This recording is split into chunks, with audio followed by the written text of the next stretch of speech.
Chemicals are essential now in our life. Rubber, oil, and almost every industry in the world. Chemistry has changed our way of life. Chemicals help us produce many things, but each of them come with a risk. On 6 March 2019, in Pasir Gudang, it was reported that an illegal tire recycling factory had allegedly dumped chemical waste in Sungai Kim. On the following day, several students, teachers, and canteen workers from SMK Pasir Putih and SK Putih had experienced nausea, dizziness, and vomiting. As of 14 March 2019, there are a total of 2,775 people who are affected by the chemical pollution, with 1,906 cases reported in Pasir Gudang and 869 cases in Johor Bahru. Currently, no deaths were reported in this issue. 111 schools near the Pasir Gudang district were ordered to shut down, along with kindergartens and preschools as well. My name is Muhammad Rizal. So I'm from Upsi. So as I was told that lately there was air pollution happening in Pasir Gudang. So how was the situation in the hospital?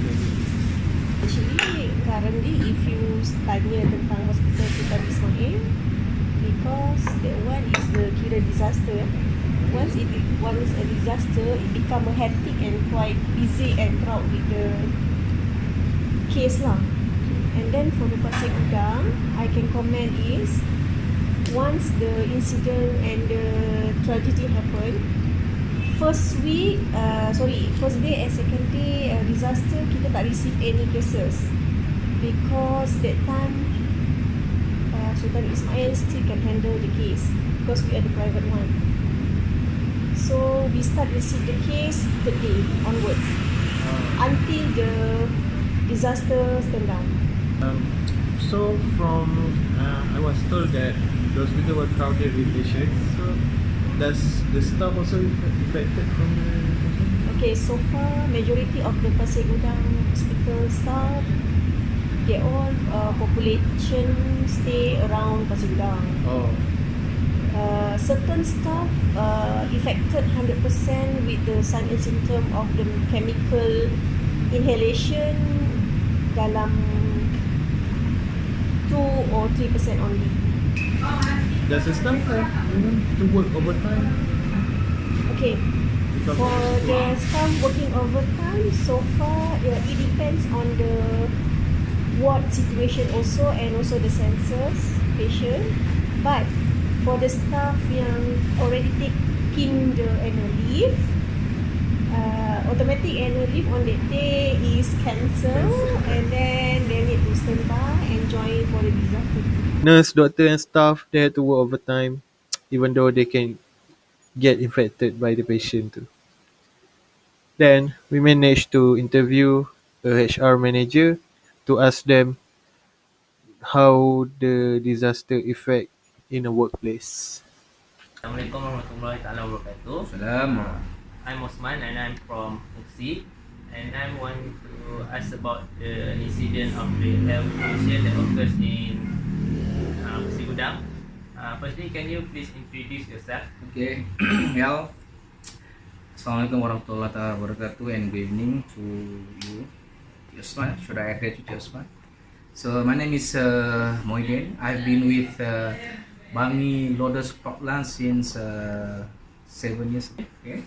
During the incident, did any of your workers get infected by the chemical gas? Yeah, I would say quite a number of our employees, or especially on the production staff, or were affected by this pollution. As for record, almost 1/3 of this operation staff, which almost around 150 to 155 families, are staying within the affected area of the pollution.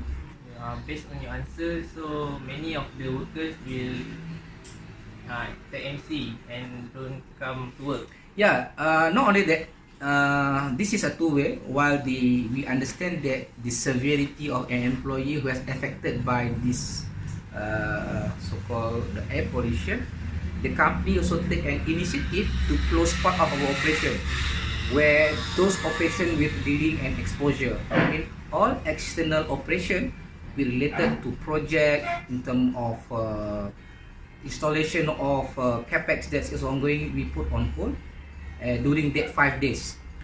I'm an UPSI student. I want to interview you about the chemical pollution that happened in Johor Bahru.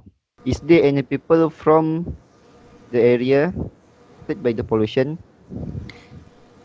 Yes, yeah, there are approximately around 2,000 people who affected by this pollution in my place. Then why the area affected by the pollution? They are affected due to the chemical spill at the Sungai Kim Kim. Okay. Then what is the reaction of the community when the pollution happened? Um, Most of us are really shocked, and of course we are surprised because this has never happened before, and some of the precaution steps need to be taken, and some of us need to move away from the affected area. Okay. So for now, what is the condition of the area that you live right now? Is the pollution still the same as before?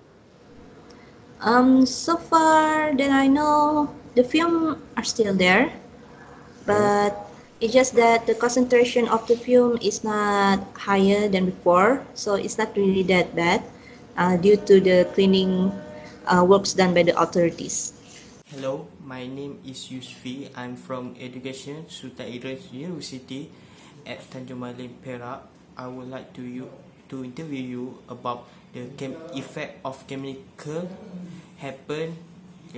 effect happen at Pasir Gudang, Johor.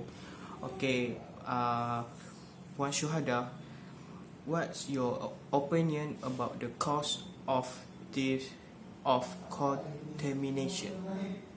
Assalamualaikum warahmatullahi wabarakatuh. I am Nurshada Aimah binti Farhal and I'm here to answer some questions. In my honest opinion, I think it was the irresponsible people that throw away the chemical waste into the rivers. Because of their actions that has been going on for God knows how long, it has been built up, and because of the heat and the weather during those times, it was very hot for a few weeks. The chemical has vaporized and turned into methane, which caused the tragedy in Sungai. Based on your knowledge, what is the main cause that actually happens in this case? Well, I think the main cause was there was no one to actually check or observe where those people actually threw away the chemical waste. Next, can I ask if there any message that yours would like to send or say for people who in charge for this action?